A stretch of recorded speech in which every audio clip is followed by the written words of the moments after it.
Egaa hordoftoota kiyyaa hedduutu akka biizii ta'urra kan ka'e kunoo meeshaan kun amma kan olaanu kun waa sadii qofa jetteerti obboleettiin tiyya takka eelee biddeena istoofii fi roottoo as biratti illee inni raawwu jedhee ture viidiyoo garuu namni kamuu meeshaa ofii birdiqqaatus guddatus yoo malaalati tola ka jedhu gizema hidhuudha deemuu gadi baasee kunoo agat akkasinitti agarsiisuu jechuudha meeshaa qarshii 30,000 wayiiti 30,000 jaha akkasiiti jechuudha. Assalaamu alaykum warahmatullahi wabarakatuh. Akkam nagaa jirtanii obboleen kee jaalatamuu fi kabajamoo akkam jirtan fayyaa keessan yaalaman isaa namni keessan dalagaa fi ammaal fakkaatsin jecha egaa kallattii gara viidiyootti isin dabarsa.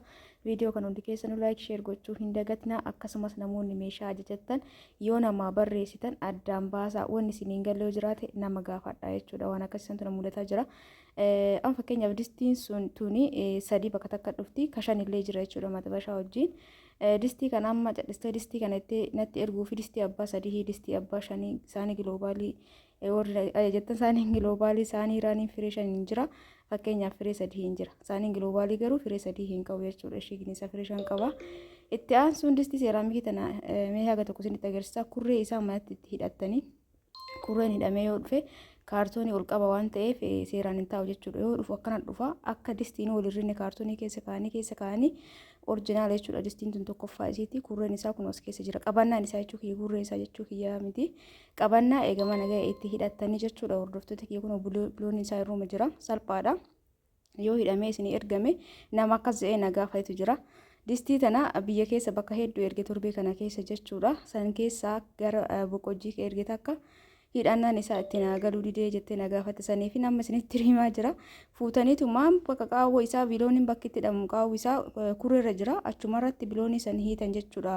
Waan akka wanni fakkeenyaaf biloonni ittiin onni ilaallesaniif onni irraa ittiin hidhaniif ittiin bananiin jira. Onni piinsaa sun ta'in warri akkana gaafisinitti ta'ee sibiila saniin qabnu jettan bitee keessa isinii kaa gizee bira.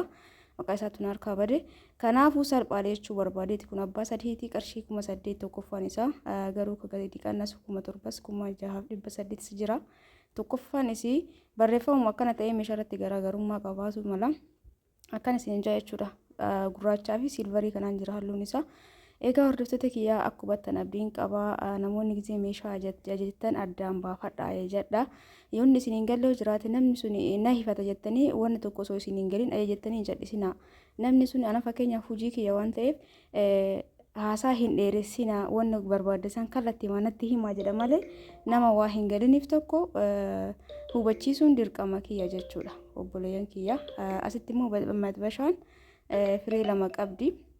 Egaa maxxabashaan tun immootu baay'ee kwaalitii akkuma kama akka disii saniiti sanyima tokko kajalaa sun qarshii 2,800 itti aantu 2,500 saanii feermuuzii naan jettee sibiila naan jette siin garuu isa kana bitee fi akkuma suurarraa kana jirti adiidhaaf warqaama ol keessa qabdi firee afurii saanii diqqoon takka illee wajji dhufti jechuudha. Hordoftoota kiyyaa qarshii 4,000 itti aansee immootu feermuuzii kana laala maashaallah feermuuzii maashaallah ta'e tokko ija nama guutaa gizeen argamu.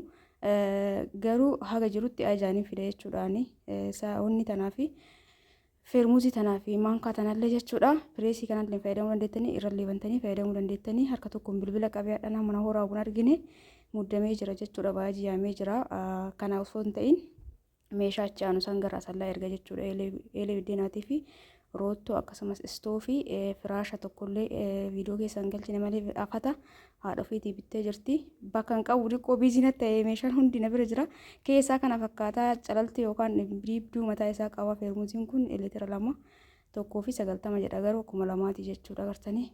Akkana jira qarshii 2,400 feermuuzichi kun kana fakkaata. Namoonni barbaadan heeloo jettanii ajajatuu dandeettanii jechuudha. Hordoftoota kiyyaa akka biizii ta'een hima beektanii. Kanaaf maal isinin jechaa ture waan tokko sirriitti addaan baafattan malee maallaqa ergitanii ajajanii akka nu hubadhuuf akka isin hubattan tokko ta'uu danda'a jechuudha. Yoo waliin hubachiisini gara dhimma keessanii eega kuttaniin booda kallattii maa waan barbaadan barreeffama deebistanii narratti ergattanii jechuudha warri waa barbaadan.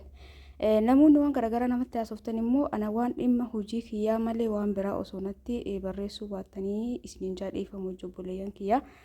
Jechuun waan inni ilaalan yoo ta'e deebiisaa itti hin kennu waan ta'eef kunoo istoofiin kana fakkaata istoofii kana nama 4 fayyadee jira torbee kana keessa kunoo haaluma tokkoon jechuudha hordoftoota kiyya wanni irra kaatanillee qabaa distii irra kaatan amma isaan onnee jechuun babbareechumaaf akkana oomishan malee distiin achuma irrattillee qoruu dandeetti yoo jalqabsaan dafeen qoruu malee shaklaan kuni hundumaafuu isa kana qabaa kan irraa ol banan qabaa jalaa booksii qaba jechuudha. Hordoftoota kiyyaa eelee miidiyaalee tanummaa tamatamuu gadhiisaa jiru. Baay'een keessan irraa eeyataa jirtaniin beeka. Egaa obboleettii tiyyaatis firaashaa bakka itti farrashuun agarree akkuma naa ejjetti kan dalagsiise keessaan si erga jechuudha. Dhiqoo waraabee jira waan ta'eef roottoon illee guddama kanaan jette tokkoffaa isaa leetira 420 jechuudha. Hordoftoota kiyya viidiyoon kiyya kana fakkaata. Namoonni waan garaagaraa na gaafattan suuraa garaagaraa na gaafattan gizee maraa isinumatti himaa suuraa hin qabu waan barbaadan asumarraa iskiriinshaat gootanii ergachuu dandeettanii. Gatii istoofii isinitti himne istoofiin yeroo marraa dabaluutti jira qarshii 11,000 ammallee yeroo meeqaffaaf bite istoofii kana bal'inni isaa maashaallah tabaarakallaa. Asitti illee namni hundi tokko miti fakkeenyaaf amma isa kana meeshaa kana kalleessa ergee viidiyoon godhe kana gadi dhiisne malee sa'aatiin arganne buna kiiloo 3 sukkaara kiiloo 3 asitti illee buna kiiloo 3 sukkaara kiiloo 3 gara arsii roobee ergee ture kalleessa jechuudha.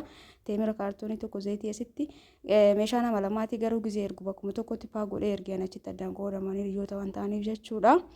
Egaa wanti akkana didiqqaa kana viidiyoo godhettanii osoo rakkisuu baattanii natti tola. Waan biraatiif osoo hin ta'in diqqoon hin qabu namni waan ofii isa argeetti tola anallee osoo ta'e diqqoo soolii hubannee kun immoo gara saguree meeshaa ergamuu zayitii kaartoonii tokko jechuun zayitii firee 4 feermuuzii as keessa immoo maashina shunkurtiitu jira obboleettiin ta'e takka narraa bitattee jirti teemira kaartoonii 4 kaartooniin tokko 2,800 galee jira teemirri akkasumas diriyaa sanyii kanaa warra na gaafattan viidiyoo gadhiisee jira YouTube irratti. Kanaafuu achirraa iskiriinshatii godhadha. Iskiriinshatii illee godhuu barbaaddan sanyii makkanaati halluu garaagara malee gatiin isaa tokkuma. Kanaafuu akkasitti akka hubattan abdiin qaba suuraa erguu waan ittiin tollee fi yoo akkanuma illee shiitaaf shaarbii walirratti sannaan jettan ka jiru keessaa isinii ergachuun hunduu babbareedaadha waan ta'eef maankaa tana gaafatte mootu maankaan kun waa hundaa qaba gara halluun isaa silvarii yookaan halluu kana fakkaata akkanatti qulqulluu ka diizaayinii hin qabne barbaadanii jira. Jookii kana lorna gaafattan biratti ni argattan jechuudha. Obboleen kiyyaa jookiin kun maayikaa miti burcuqqoodha. Burcuqqoo firee jaaftii fi inni akkanuma jira. Guddinaan qabu akkuma suurarraa kana jechuudha. Uffata ijoollee irra gaafattan ijoollee teessan waggaa isaanii natti hima. Kophee isaanii lakkoofsa kophee isaanii sirriitti tilmaamana sun ta'in gaafattanii natti himuu qabdanii jechuudha. Gamma uffata ijoollee bitee keessa obboleetti ta'e takka uffata xiqqootti gabaabbatinaan jette taani mootu likkimatti. Nu caalaa bitti horanaa jee nagalateeffatu jira jechuudha maatiin maan isaa ijoolleen bira jirtu. Egaa akkan isin ja'a hordoftoota kiyyaa viidiyoo biraatiin aan godhatti deebinutti hundi keessanuu fayyaa keessanaa jiraadha isin jaaladha isin kabaja afatorri barbaadan diizaayinii barbaadaniin isinii kan dalagamu ta'a. Meeshaan mana keessaa waan tokko tokko horii keessaan na gaafattan maallaqa qabaattan taanaan meeshaan kamuu biyya keenya keessa ni jira. Akkasitti hubadhaa isin jala yoo maallaqa qabaattan garuu isin waan dursa kennamuufi qabu dursa kennaafi obboleeyyan kiyya meeshaa ma keessaayyuu ka dursa maallaqni fakkeenyaaf meeshaa hunda jettanii maallaqni isin hanqaturra jalqaba sirriitti addaan baafadhaa ka dirqama warra dursi kennuufi qabdan eega dursa bittaniin booda eegas booda kaawwan itti deemtanii darbannoo kan warri na gaafattan sanyii kanaatiin ni jira. Egaa laayikii gochuu hin dagatinaa guyyaa gaarii keessa naa oolaa karaa waasaappiitiin koottaa.